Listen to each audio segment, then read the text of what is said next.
Assalamualaikum dan salam sejahtera bersama saya Nur Azirah Awang dalam Buletin Pahang 27 Oktober 2021. Majlis Tindakan Sosial Pahang MTSP merupakan satu peluru UMNO dalam mendekati rakyat di negeri ini. Yang Amat Berhormat Menteri Besar Pahang, Datuk Seri Haji Warus Dewan Ismail yang juga pengerusi Badan Perhubungan UMNO Pahang berkata, MTSP merupakan pembawa imej parti di negeri ini.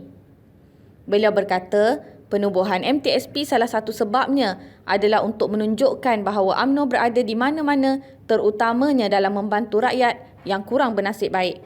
Beliau berkata demikian ketika berucap pada Majlis Apresiasi Sukarelawan MTSP yang bakal melanjutkan pelajaran ke IPTA-IPTS bersama Yang Amat Berhormat Menteri Besar Pahang di Dewan Kediaman Rasmi Menteri Besar Pahang, Kuantan.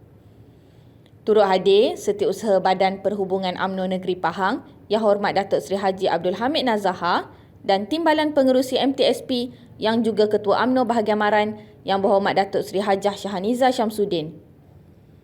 Seramai 41 sukarelawan MTSP yang bakal melanjutkan pelajaran menerima sumbangan sebuah peranti tablet, power bank, papan kekunci, pembesar suara, pemproses kad, beg bimbit dan wang saku 200 seorang.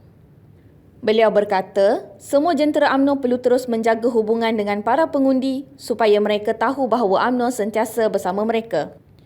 Tambah beliau lagi, dengan hubungan yang erat bersama pengundi, tidak mustahil pada pilihan raya umum PRU akan datang, UMNO Pahang dapat menambah kerusi.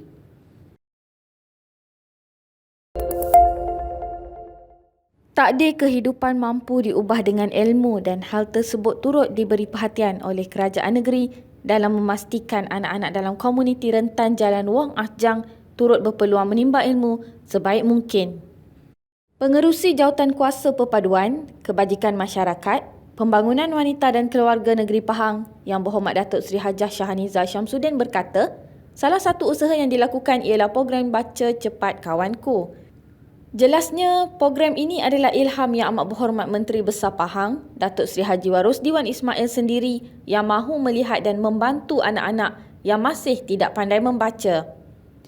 Justeru, yakin dengan usaha ini dapat melahirkan generasi-generasi yang lebih berjaya pada masa akan datang. Beliau berkata demikian ketika hadir menyerahkan cek sumbangan kerajaan negeri dan sagu hati kepada guru program Baca Cepat Kawanku komuniti rentan Jalan Wong Ahjang di sini. Dalam pada itu, beliau berharap cek sumbangan bernilai RM12,475 yang diserahkan dapat memudahkan pihak dapur infak yang menguruskan hal ehwal pendidikan anak-anak ini.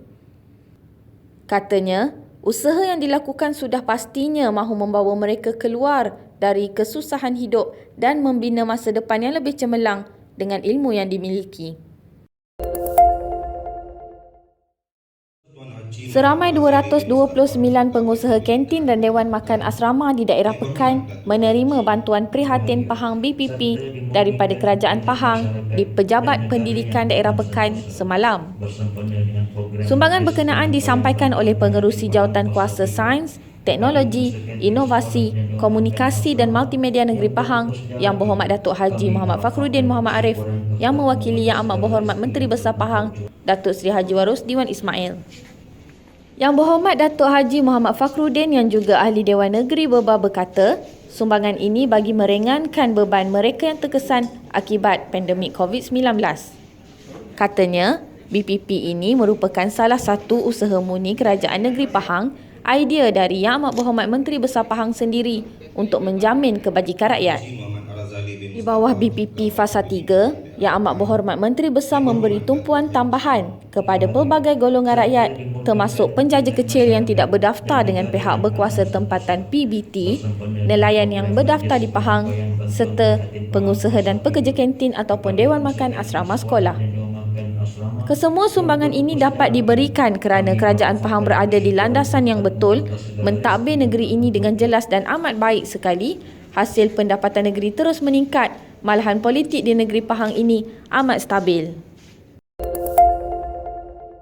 Pahang mencatatkan sebanyak 365 kes baru COVID-19 dengan Kuantan terus menjadi daerah paling banyak kes hari ini.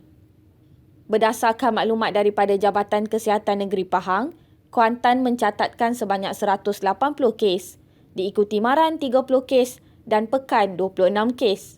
Selain itu, Rompin dan Rauk pula masing-masing mencatatkan sebanyak 23 kes, Lipis 21 kes, Jerantut 13 kes, Bentong 12 kes, Cameron Highlands 8 kes dan Bera 6 kes. Sehubungan itu, Jabatan Kesihatan Negeri Pahang mengingatkan orang ramai supaya terus mematuhi prosedur operasi standard SOP yang telah ditetapkan meskipun telah lengkap menerima vaksin COVID-19. Justeru, pematuhan SOP dan kawalan kendiri perlu diamalkan secara maksimum bagi memutuskan rantaian COVID-19. Sentiasalah mengamalkan kawalan kendiri dengan memakai pelitup muka secara betul, menjaga jarak fizikal 1 meter, kerap membasuh tangan dengan sabun dan air atau gunakan cecair pembasmi kuman dan segeralah ke klinik kesihatan berhampiran sekiranya anda bergejala. Sekian Buletin Pahang bersama Unit Komunikasi dan Media Pahang. Ikuti kami di Facebook, Instagram, YouTube dan Twitter. Terus bersama Pahang Media bagi mendapatkan maklumat terkini di negeri Pahang. Assalamualaikum.